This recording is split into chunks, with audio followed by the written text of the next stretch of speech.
devocionais, a Bíblia toda em um ano. Hoje, 1 Samuel, capítulos 13 a 15.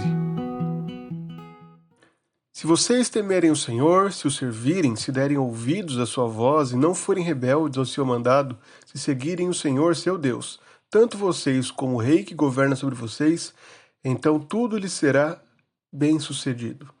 Essas foram as palavras de Samuel para o povo de Israel no capítulo 12, renovando a aliança feita com eles. Mas o que vemos agora no capítulo 13 até o capítulo 15 é justamente o oposto disso. Nós vemos um rei que age em desobediência, um rei que age em tolice, que apresenta uma religiosidade externa, mas que não reflete um coração voltado a Deus. O capítulo 13 começa com a guerra de Israel contra os filisteus. Começa mostrando que Saul estava entrando no seu segundo ano de reinado e agora escolheu homens para irem à batalha contra os filisteus. Após a vitória de Jonatas contra os filisteus em Gibeá, há uma grande batalha que se desenvolve. E isso resulta em um grande problema. Israel tinha os seus 3.000 soldados e os filisteus vão ao campo com 30.000 carros de guerra, 6.000 cavaleiros e um povo que parecia uma multidão como a areia que está na praia do mar. Então Israel faz aquilo que parecia óbvio diante dessa circunstância. Israel teme, se enche de temor e teme os adversários. Começam a se esconder em cavernas, em buracos, em rochas, para assim fugirem dos filisteus. Vendo o temor que tomava conta do seu povo, e também notando a demora de Samuel, Saul age de forma tola. Ele não confia no Senhor, ele prefere agir por conta própria, e assim oferece o holocausto antes da chegada do sacerdote. Quando Samuel chega, ele questiona Saul sobre a sua postura, e então o confronta, dizendo que ele cometeu uma loucura, ele não guardou o mandamento de Deus, e por isso o Senhor não confirmará o seu reinado. O Senhor já buscou para si um homem segundo o seu coração, e este homem reinará sobre Israel. Daqui em diante, Saul mostrará justamente sua tolice. Tentando restaurar a sua aparência religiosa, ele cometerá uma série de erros. Antes disso, nós vemos Jonatas, o filho de Saul, sendo usado por Deus para conceder vitória a Israel.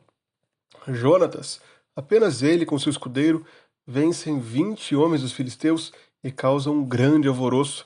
Faz com que uma vitória que faz com que Israel persiga os filisteus, e assim o Senhor livre Israel naquele dia, fazendo a batalha passar até Bet-Aven. É então que nós vemos a tolice de Saul. Primeiramente, Saul fez um voto tolo.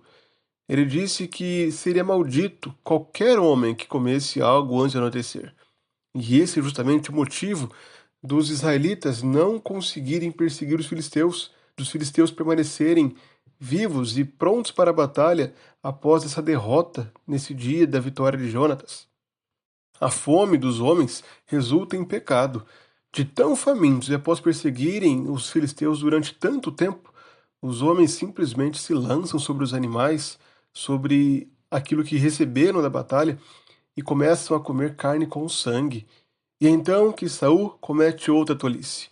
Tentando maquiar a sua falsa religião, ele ordena que os homens vão até sua presença, e ali ele faz uma pedra rolar e ser colocada para ser ali feito o sacrifício, e então poderem se alimentar de forma correta. É naquele local que Saul constrói um altar, o seu primeiro altar.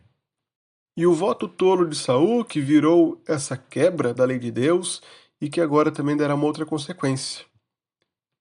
Devido à falta de resposta de Deus sobre Israel ir ou não à batalha, Saul lança sortes e vê a sorte cair sobre seu filho Jonatas, e ele jura matá-lo. Mas Jonatas, aquele que venceu a batalha contra os filisteus no dia anterior, é salvo pelo povo.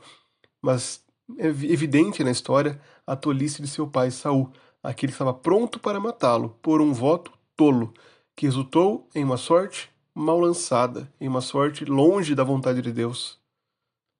E Saul não para de mostrar uma falsa fidelidade a Deus. No capítulo seguinte, o capítulo 15, o Senhor dá uma ordem muito clara por meio de Samuel. Para cumprir a justiça contra os amalequitas, aqueles que atacaram Israel na saída do Egito, uma história que está registrada lá em Êxodo 17. Israel deveria destruir totalmente Amaleque, destruir todas as pessoas, todos os animais, não deixar nada com vida, fazendo um extermínio naquela terra.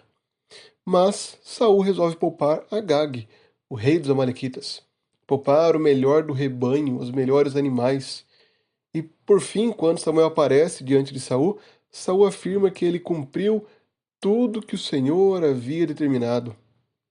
Samuel então o confronta, dizendo que será que o Senhor tem prazer em holocaustos e sacrifícios mais do que se obedeça a sua palavra? Samuel confronta Saul justamente na sua falsa moralidade, na sua falsa fé em Deus. Mas ainda assim, após ser confrontado e ver seu reino ser rasgado diante dele, a sua grande preocupação, a preocupação de Saul era: Samuel, volte comigo para oferecer sacrifícios, para que assim o povo me veja e me reconheça como rei. O propósito desse texto é muito claro. Era um anúncio para aqueles leitores originais de que o Senhor exigia um rei fiel, um rei que obedecesse ao Senhor e que o honrasse como Senhor sobre o seu povo. O autor demonstra aqui justamente que a obediência é mais importante do que os meros sacrifícios e ofertas. Era uma lição prática sobre a fidelidade verdadeira que Deus exigia do seu povo, não uma religião apenas de aparência, apenas externa, mas uma fé que vem do coração. Fica claro, portanto, que Cristo pode ser visto nesse texto que ele é esse rei. Cristo é o rei que governa segundo o coração de Deus. Cristo é aquele que exerce obediência perfeita, sendo fiel até a morte, morte de cruz. Também vemos Cristo como aquele que é sacrificado. Jonatas foi poupado pelo povo, mas Cristo foi morto sem ter cometido nenhum pecado. Cristo é aquele que foi imolado, trazendo assim perfeito perdão para o seu povo. Por isso, irmãos, olhando para Cristo e também contemplando a nossa própria vida, devemos aprender lições dessa postura de Saul. Ao contrário do que Saul fez, nós não podemos viver uma fé de aparência, uma fé superficial que se baseia apenas em rotinas, em metodologias, em seguir roteiros. Não podemos apenas falar como crentes, andar como crentes, parecer crentes, precisamos ser verdadeiramente crentes, pessoas que obedecem ao Senhor, que o honram com a nossa vida. Também vemos que precisamos esperar em Deus algumas vezes. O pecado de Saul se iniciou justamente pela impaciência, pela falta de confiança em Deus, por não descansar no Senhor.